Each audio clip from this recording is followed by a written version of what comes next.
Assalamu alaikum students. I hope you all are fine. Students, as you all know that we have completed our month of August. Now it's time to start month of September in English B. Students, we have given you many videos of month of August. So there are some videos of English B too. You have to do all work of month of August after seeing the video. I hope you all see complete video because the videos contain so much information. Now starting month of September. Translations. Students, I will read translations and then I will make you understand the tenses of these translations.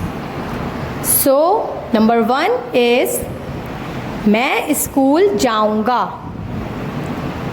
मैं school जाऊंगा.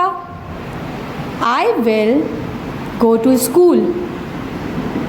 Students, मैं school जाऊंगा. I will go to school.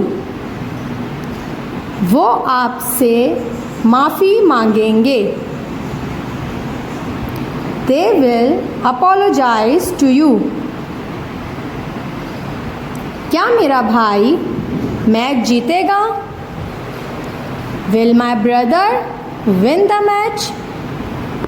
Students, as you can notice, in every Urdu sentence there is ga, ge, ga in the end. So when we see this type of tense which is talking about future, so we put these tenses in future category.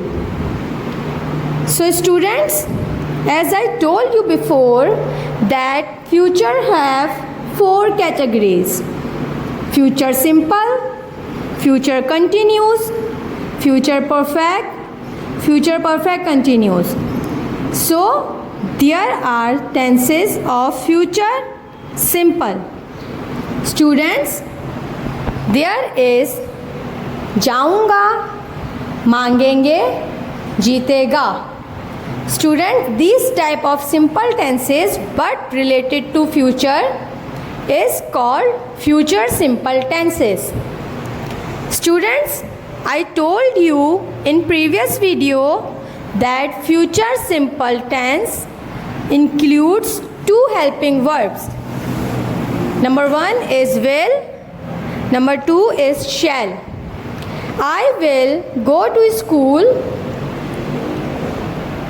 They will apologize you. Will my brother win match? Students, will. In 3 sentences you can see there is will.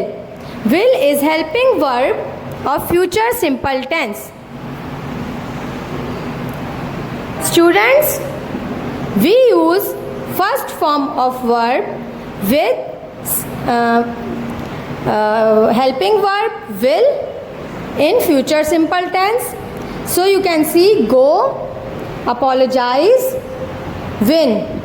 These all 3 words, go, apologize and win, are first form of verb, and will is helping verb of future simple.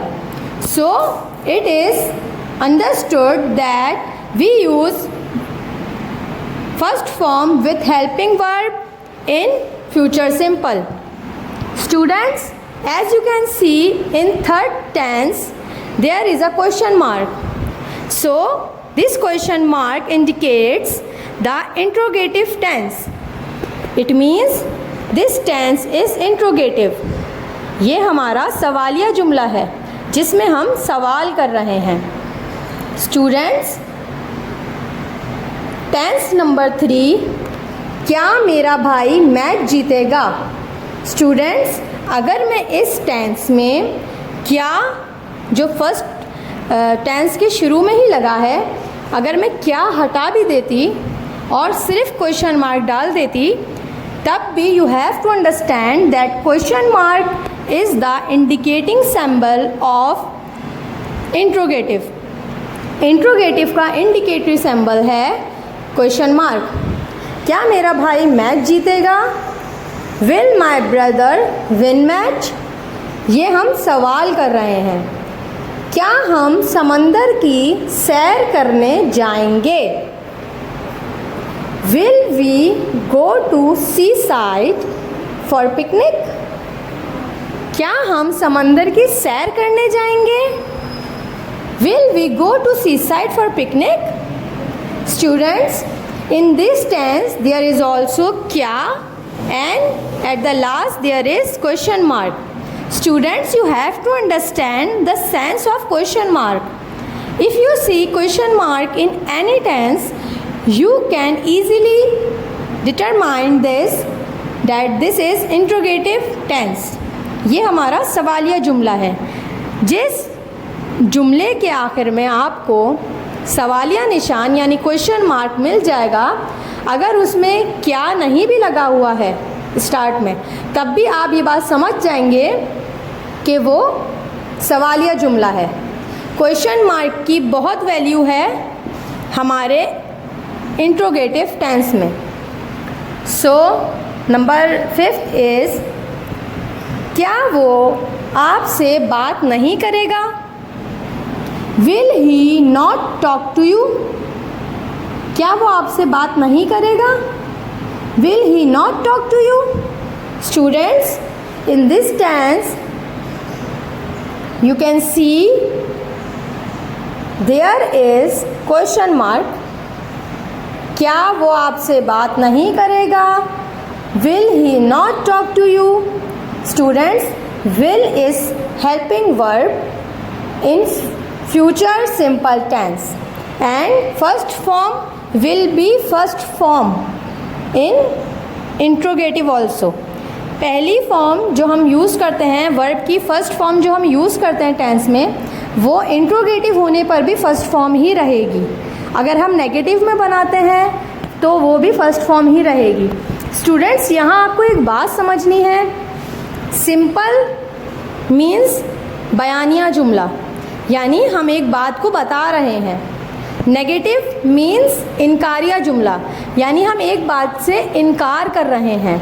और interrogative means सवालिया जुमला, यानी हम एक बात का सवाल कर रहे हैं। As you can see in tense number 5 there is interrogative and also a negative. अगर आप इस तरह पढ़ें, आपसे बात नहीं करेगा, he will not talk to you। इसमें हमें इंट्रोगेटिव और नेगेटिव बोथ सेंटेंसेस एक ही टेंस में दिए। जब ऐसा कोई टेंस आता है स्टूडेंट्स, तो हम उसे इंट्रो नेगेटिव टेंस कहते हैं। क्या वो आपसे बात नहीं करेगा? इस बात में सवाल भी है और इनकार भी है, तो हम इसे इंट्रो नेगेटिव टेंस कहते हैं। इंट्रो नेगेटिव टेंस के लिए विल ही नॉट, सब्जेक्ट के बाद नॉट लगा देते हैं ताकि इसको हम अच्छी तरीके से डिफाइन कर सकें।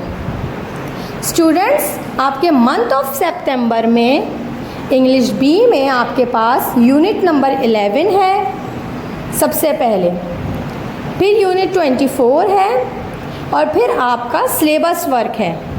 स्टूडेंट्स, आज की वीडियो में मैं मंथ ऑफ सितंबर में से सिर्फ़ और सिर्फ यूनिट 11 करवा रही हूँ ताकि आप लोग उसको अच्छी तरीके से समझ सकें और वीडियो में अपना पूरा ध्यान दे के एक बात को अच्छी तरीके से आइडेंटिफाई कर सकें।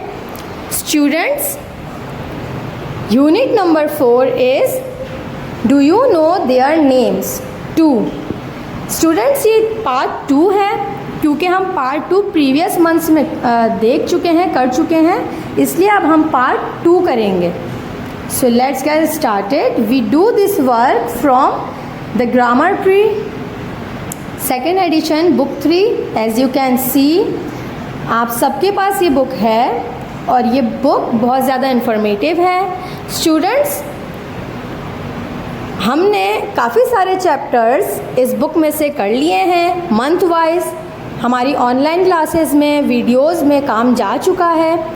अगर आपको कोई काम, अब तक का जो काम हुआ है उनमें से कोई काम समझ में नहीं आ रहा है, तो ऐसा नहीं है कि आप वो प्रीवियस काम नहीं पूछ सकते अपनी टीचर से। आप अपनी टीचर से कभी भी कोई भी काम इस बुक के रिगार्डिंग पूछ सकते हैं और हम आपको आंसर करेंगे। Students, grammar tree includes most of the common as well as very informative topics, so you have to read out of the contents और syllabus। students, syllabus के अलावा भी आप इस बुक में से पढ़ा करें। so now unit number 11, do you know their names, part 2, month of September।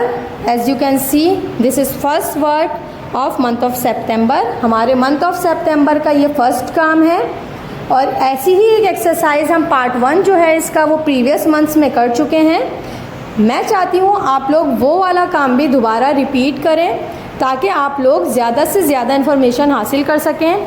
Students, ये तमाम काम आपके इन्फॉर्मेशन के लिए होता है, तो मैं चाहती हूँ जब हम आपके लिए कोई वीडियो बना रहे हैं इतने दिल से, तो आप उसे बहुत तवज्जो से सुने ताकि आपको प्रीवियस वर्क भी याद आता रहे और ये वाला वर्ड भी आपके जहन नशीन हो जाए।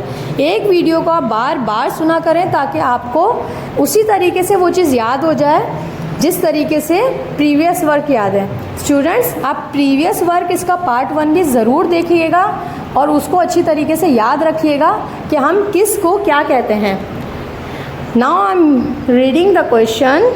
Each of the following places has a name. Write the names in the blanks provided।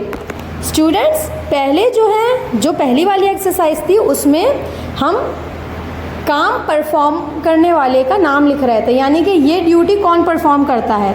जैसे कि शूज़ को रिपेयर करना, मेंड करना हमारे कॉबलर का काम होता है, मोची का काम होता है, तो हम उसकी डेजिग्नेशन लिख रहे थे। लेकिन इस वाले काम में, इस वाली एक्सरसाइज में हमें प्लेस का नाम लिखना है, यानी कि जहाँ बेक्ड आइटम मिलता है उसे क्या कहते हैं, बेकरी कहते हैं। इसी तरीके से इन्हें इन जगहों का नाम लिखना है। So number 1 is a place where monks live.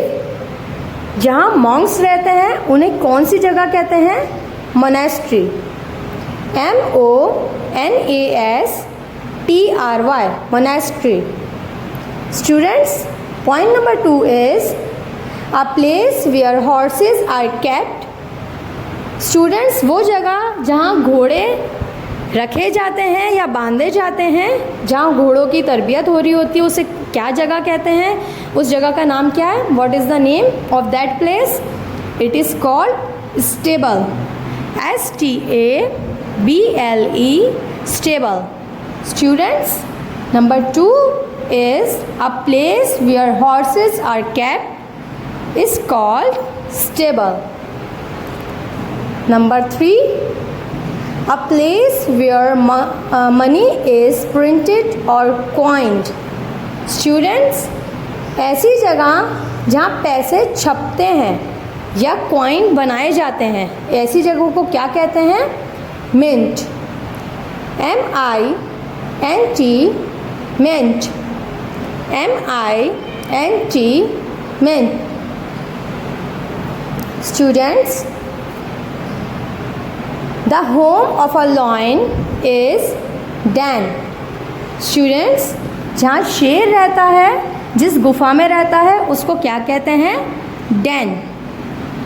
Number 5 is the home of a bird। क्या कहलाता है, एक परिंदे का घर क्या कहलाता है, eyrie। Students, it is called eyrie। EYRIE, eyrie। Students, this is modern word। Students, मुझे उम्मीद है आपको काम समझ में आ गया होगा। अल्लाह हाफ़िज़।